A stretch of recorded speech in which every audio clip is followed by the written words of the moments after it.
बिस्मिल्लाहिर्रहमानिर्रहीम। अस्सलामु अलैकुम। आप देख रहे हैं K92 न्यूज़ और मैं हूं नाइला भट्टी। शामिल करते हैं आज की अहम खबरें। रिपोर्टर मौजूद आए आज इस सिलेक्शन के हवाले से इनसे बात करते हैं। सर, क्या कहना चाहेंगे आज के सिलेक्शन के हवाले से?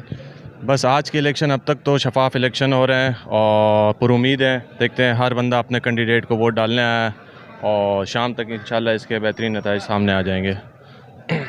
तो क्या कहना चाहेंगे, पुरअमन वोटिंग हो रही है यहाँ पर? जी बिल्कुल, पुरअमन वोटिंग हो रही है, पुरअमन तरीके से हो रही है, बिल्कुल शफाफ हो रही है और आप लोग भी खड़े हुए हैं, सिक्योरिटी एहलकार भी खड़े हुए हैं जो भरपूर तावन कर रहे हैं। दोनों पार्टीज़ अपनी अपनी जगह पुरअमन है और पुरअमन सिलसिला जारी है अभी तक। जितनी भी यहाँ पर पार्टियाँ हैं उन किसी की तरफ से कोई ऐसा कोई नाखुशगवार वाक़या, कोई कोई इस तरह के कोई क्या कहना चाहिए, लड़ाई झगड़ा वगैरह कुछ इस तरह कोई वाक़यात हुए नहीं हुए? नहीं, अल्हम्दुलिल्लाह अब तक ऐसा कोई मामला सामने नहीं आया और ना ही मुझे लगता है कोई आगे ऐसा मामला सामने आएगा। पुरअमन सुकून से सब मामला चल रहे हैं अभी तक। बहुत शुक्रिया जनाब।